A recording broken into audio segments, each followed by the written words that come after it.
আধুনিক প্রজন্ম অনেক বেশি সচেতন।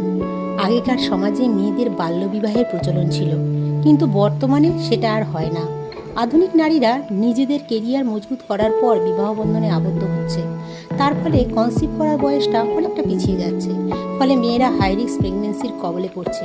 কিন্তু এতে মেয়েরা ভয় না পেয়ে কীভাবে সুস্থ শিশুকে পৃথিবীতে আনা যায় সেই বিষয়ে নিজেদের সচেতন করতে পাড়ায় পাড়ায় গড়ে ওঠা উপস্বাস্থ্য কেন্দ্রগুলিতে হাজির হচ্ছে।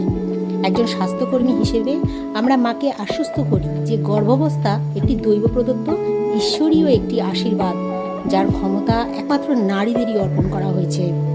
এর জন্য নিজেদের গর্ব করা উচিত। একটি ভবিষ্যৎ প্রজন্ম যা কিনা আমরা মেয়েরাই সমাজকে উপহার দিতে পারি। সদ্য বিবাহিত মেয়েটিকে বলি, এখন থেকে তোমার সময় শুরু।